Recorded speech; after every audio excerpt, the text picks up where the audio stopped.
இறையேசுவில் பிரியமானவர்களே, உங்கள் அனைவருக்கும் அன்பின் வாழ்த்துக்கள். பொது காலத்தில் பயணிக்கின்றோம். மண் குயவனுக்கு ஒத்துழைப்பது போல் மனம் இறைவனுக்குள் இணங்கி இருந்தால் நமது அழைக்கப்பட்ட வாழ்வு அர்த்தமுள்ள வாழ்வாக மாறும். இன்றைய நற்செய்தி வாசகங்கள் நம்மை உள்ளார செதுக்கும் உளிகள். சுலபமான வாழ்க்கை பெரிதாக நமக்கு எதையும் கற்பிக்காது. போராடாமல் தயங்கிக் கொண்டே இருப்பதை விட போராடி தோற்று போவதே மேல் என்று தோல்வியை சவாலாக்கும் புதிய பாடத்தை தந்தவர் நம் தலைவன் இயேசுதான். கடினமான பாதைகளே அழகான இடங்களுக்கு நம்மை நடத்தி செல்கிறது என்பதை புரிய வைத்தவரும் அவரே. இன்றைய நற்செய்தி வாசகங்கள், குறிப்பாக மத்தேயு நற்செய்தி 5ஆம் அதிகாரம் இத்தகைய ஒரு மாற்று அனுபவத்தை நமக்கு கற்பிக்கின்றது. இந்த உலகில் நீ வெற்றி பெற வலிமை உள்ளவனாக இரு. குரலை உயர்த்தி பேசு. எப்படியாவது வெற்றி பெறு. யாரை பற்றியும் கவலைப்படாதே. முதலிடம் பிடி. யாருக்கும் தலை வணங்காதே. பணம், புகழ், கர்வம், சுயநலம், தற்பெருமை, ஓடு ஓடு என்று உலகம் நோக்கிய ஒரு பாதையில் நம்மை அழைக்கின்றது. ஆனால் இன்றைய நற்செய்தி உலகம் தரும் சிந்தனைக்கு நேர்மாறான ஒரு மாற்று சிந்தனையை நமக்கு தருகின்றது. இயேசு அருளும் இந்த 9 மாற்று வழிகளை நாம் இன்று சிந்திப்போம். முதலாவது, ஏழையரின் உள்ளத்தோர் பேறு பெற்றோர். எல்லாவற்றையும் உன் விரல் அசைவில், கண் அசைவில் கட்டுப்படுத்தும் ஆசையில் இருந்து விடுதலை பெற்று இறைவனே கதி என்று ஏழையரின் உள்ளத்தை பெறும்போது நீ பேறு பெற்றவராகிறாய் என்கிறார் இயேசு. இரண்டாவது, துயருவோர் பேறு பெற்றோர். உலகம் சொல்கிறது, அழாதே, வலிமையாயிரு. வலி தந்தவருக்கு வலியை கொடு என்று.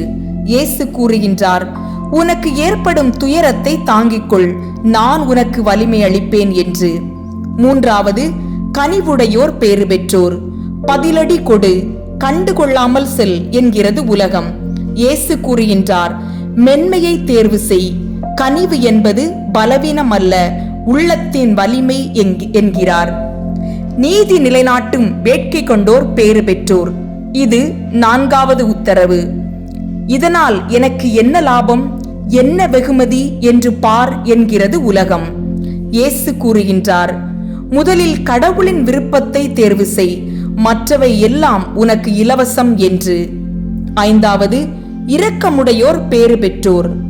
தவறுகளை நினைவில் வை. செய்த தீங்கை அவ்வளவு எளிதாக மறந்துவிடாதே என்கிறது உலகம். இயேசு கூறுகின்றார், உனக்கு தீங்கு செய்வோருக்கும் இரக்கம் காட்டு. காரணம், இரக்கம் என்பது உள்ளத்தின் பார்வை என்கிறார்.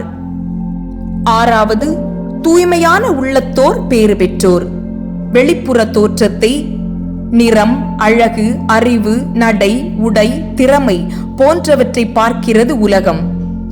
உள்ளத்தின் உண்மையை பார்க்கின்றார் இறைவன். பாசாங்கில்லாத உள்ளம் இறை பிரசன்னத்தை உணரும் என்பதை வெளிப்படுத்துகின்றார். 7வது, அமைதி ஏற்படுத்துவோர் பேறு பெற்றோர். உலகில் சத்தம் வலிமையாக கருதப்படுகின்றது. உண்மையில் அமைதி, பொறுமை, நிறைவு இவையே வலிமை என்று போதிக்கின்றார். 8வது, நீதியின் பொருட்டு துன்புறுத்தப்படுவோர் பேறு பெற்றோர்.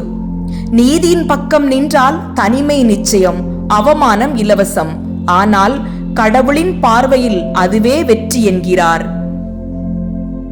9வது, என் பொருட்டு நீ இகழப்பட்டால் நீ பேறு பெற்றவர். அச்சம் தவிர்த்து நீதியால் நிறைந்து இயேசுவுக்காக துன்பம் அனுபவிக்க நீ துணிந்தால் நீ பேறு பெறுவாய். அன்பானவர்களே, இறுதியாக உலகம் வெற்றியை குறிவைக்கின்றது. இயேசு நிறை மகிழ்வை, நிறை வாழ்வை நாடும் வழியை காட்டுகின்றார். ஒவ்வொன்றாக எண்ணுவோம். என்னிடம் இருக்கும் பேறுகள் என்ன? நான் இயேசுவிடமிருந்து எத்தனை பேறுகளை பெற்றுள்ளேன்? குறைவான பேறுகளே நான் பெற்றிருந்தால் இன்றே சிந்திப்போம். உலக போக்கை விட்டு உண்மை வழியில் நடப்போம். இயேசுவின் வழியில் நடப்போம். பல பேறுகளை பெறுவோம். நன்றி.